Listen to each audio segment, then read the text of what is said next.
शेख बाबर से मुलाकात से पहले ये मैं आपको ज़मीनी हकीकत दिखा रहा हूँ कि किस तरह से यहाँ ज़मीनी हालात। हाँ भाई, अंदर कैसे घुसा तो जल्दी छोड़ी के जल्दी ये साफ तौर पर हमारी पत्रकारिता को हम नहीं करने देने के लिए, क्योंकि वो हमको कह भी रहे थे, वो बहुत अश्लील गालियाँ देते हुए हमको कह रहे थे कि सैलानी वाले मज़ार और गुलाम सैलानी के लिए तुम खबर दिखाओगे और तुम्हारी हिम्मत कैसे हुई, आए कैसे यहाँ पे। एक पत्रकार के ऊपर इस क्षेत्र में हमला होने की बात कही गई है, उसको किस रूप में आप? किसी तरह कोई हमला नहीं हुआ भाई, पत्रकारों की इज्जत करना हम लोगों को आता है।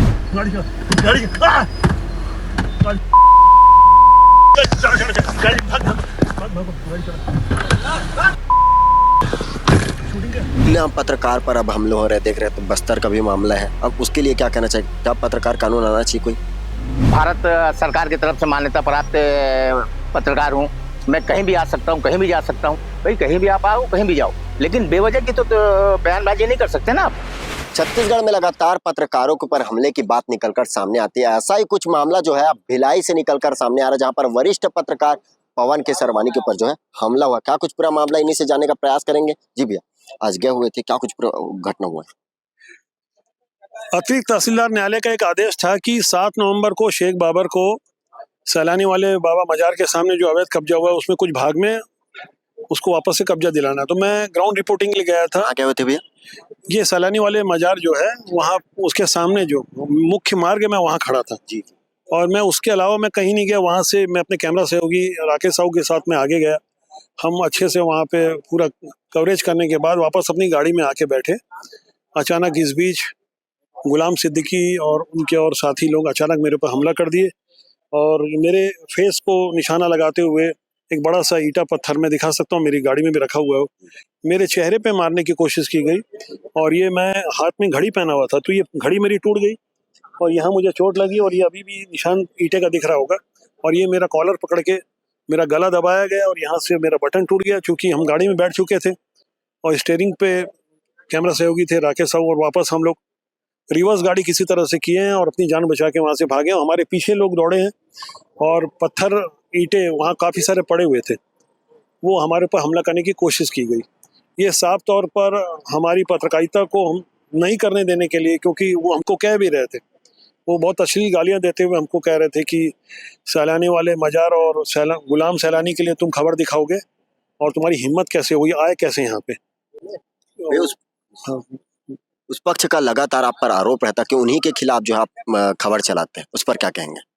अगस्त 2024 को ग्राउंड जीरो पर शेख बाबर जो है, ये पिटिशनर है, उनके हाई कोर्ट के ऑर्डर की कोई कॉपी थी, उसको मैंने दिखाया था और मैंने अपने मन से कुछ नहीं किया था। जो मैं चूंकि कानून का छात्र रहा हूँ और मुझे 3.5 दशक हो गए पत्रकारिता करते, काफ़ी गहराई से हम सारी बातों को देखते हैं। उसके बाद जब प्रमाण होते तभी हम ग्राउंड जीरो पे जाके अच्छे से काम कर पाते। तो वो जब मैंने खबर दिखाई थी तो उसके बाद मुझे इस बात की संतुष्टि मिली कि 9 सितंबर 2024 को वो जो खबर आपने भिलाई टाइम्स में भी दिखाई थी और आप लोगों ने काफ़ी प्रमुखता से खबर को दिखाया था, किस तरह से वो मज़ार का वो हिस्सा गिराया गया था, वो सारी चीज़ें हुई। उसके बाद मैंने कुछ और ग्राउंड जीरो पर जाकर लैंड जिहाद कैसे होता है सारी खबरें हमने दिखाई थी। उसके बाद मुझे लगातार धमकियाँ मिलती रही। जिस जगह पे आप खड़े हैं ये बिल्कुल यही जगह है और यही छावनी थाना, इसी प्रीमाइसेस पे मैं वो तारीख भी नहीं भूलूंगा।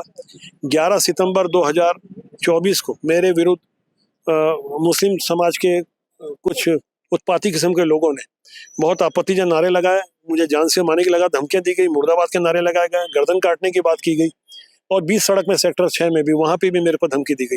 मैंने पहले भी 2-3 बार शिकायतें दर्ज कराई है, लेकिन दुर्भाग्य से आज तक आरोपी गिरफ्तार नहीं हुए।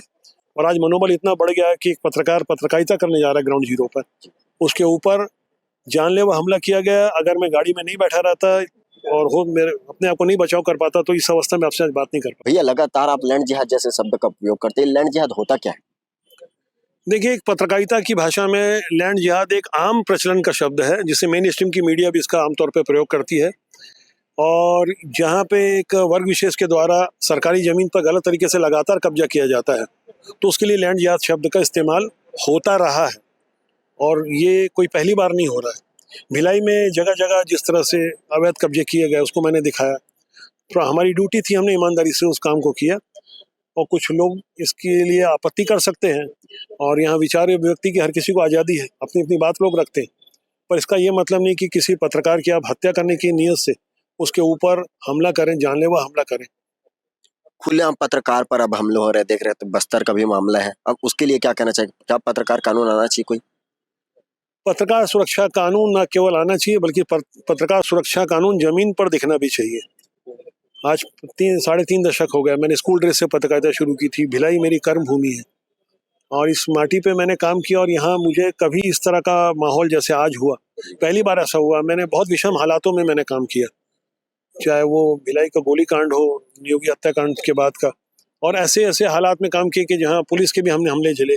कर्फ्यू में कवर्धा में भी काम किए, कर्फ्यू के हालात में भी हमारे ऊपर काफ़ी दबाव था। लेकिन आज जो चीज़ें हुई है, मुझे ऐसा लगता है कि किसी भी पत्रकार के साथ होगी तो थोड़ा सा वो विचलित होगा, लेकिन मैं आपको बता दूं कि मैं विचलित नहीं हूँ, मैं उत्साही हूँ, मैं और दमदारी के साथ आगे काम करूंगा। अभी एफआईआर दर्ज कराने के लिए पहुंचे, क्या कुछ कहना पुलिस वालों का?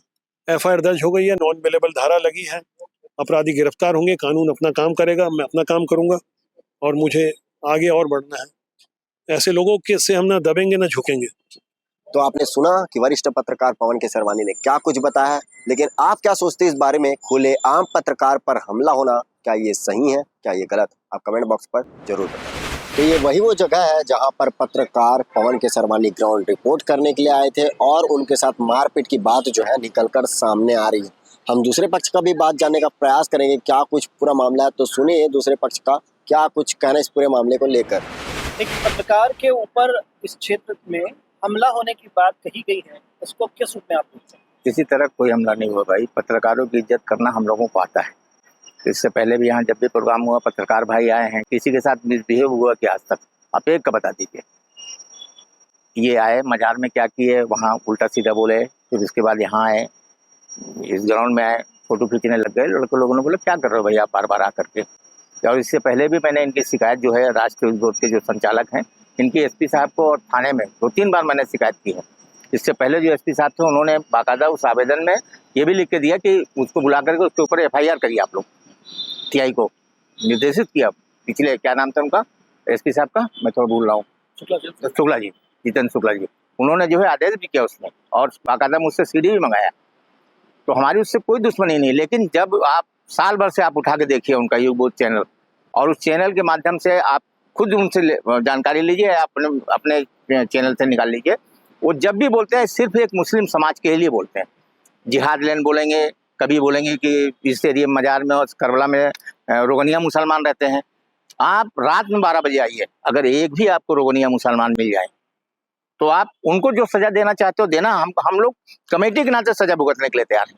तो आप कह रहे हैं एक तरफ कि कुछ हुआ नहीं है, और फिर ये भी कह रहे हैं कि वो यहाँ पर आए थे। हाँ। और नहीं हुआ, जैसे वो आए उनको मना किया गया, मैं अधूरी बात में रह गया। उसके बाद ये होगा भाई तुम जाओ यहाँ से, है ना? तो उनके तरफ से भी गाली दी गई, इधर से भी गाली दी गई। मारपीट होती तो चोट लगता है ना। अच्छा, जैसे वो बोलते हैं कि मेरा घड़ी गिर गया, तो घड़ी गिरेगा तो कहाँ से गिरेगा भाई? ईटा पत्थर से तो घड़ी गिरता नहीं। झटकी हुई है पर मारपीट नहीं हुई है। पर क्या मानते हैं ये झुमा झटकी भी उचित नहीं, हमारे लिए तो गलत है, हम तो इस बात को अभी बोल रहे हैं। लेकिन उनका जो माहौल है बात करने का, उनका जो बिहेव रहता है बात करने का, वो बहुत गलत है। जैसे यहाँ है बोले मैं क्या नाम है, भारत सरकार की तरफ से मान्यता प्राप्त पत्रकार हूँ, मैं कहीं भी आ सकता हूँ, कहीं भी जा सकता हूँ। भाई कहीं भी आप आओ, कहीं भी जाओ, लेकिन बेवजह की तो बयानबाजी नहीं कर सकते ना आप। भाई आप आए, आपने मुझसे बातचीत की, हमने आपको कुछ बोला? बस उसी बात पे हुआ कि मैं कहीं भी आ जा सकता हूँ। भाई मजार की तरफ अभी आए थे उन लोग, आप पूछिए जाकर के, उनसे बयान लिए, उनके घर की औरतों के साथ बदतमीजी की। आज कल तुम लोगों को हटना पड़ेगा, पूरा मकान खाली कर दो। क्या है ये तो चैनल का या पत्रकार का ये नहीं है। पत्रकार के लिए तो हम सब लोग है ना भाई। जी रोड का आप दिखाते हो, करबला मैदान का दिखाते हो, सलानी विभाग के मजार का दिखाते हो, आप पूरा जी रोड का दिखाते हो ना, कहाँ कहाँ कब्जा है। और हमारा तो 96 में भी हमारा कोर्ट का आदेश है ना, 103 में परियोजना अधिकारी ने लिख के दिया कि जमीन आपकी सुरक्षित है। 2004 में जो है आयुक्त ने, नगर निगम आयुक्त ने लिख के दिया कि आपकी जमीन सुरक्षित है। हमने उनसे भवन की मांग की थी, तो उन्होंने भवन हमको नहीं दिया, उस बेस पर उन्होंने बोला आपकी जमीन सुरक्षित है। तो आप बताइए हम कहाँ से गलत हैं?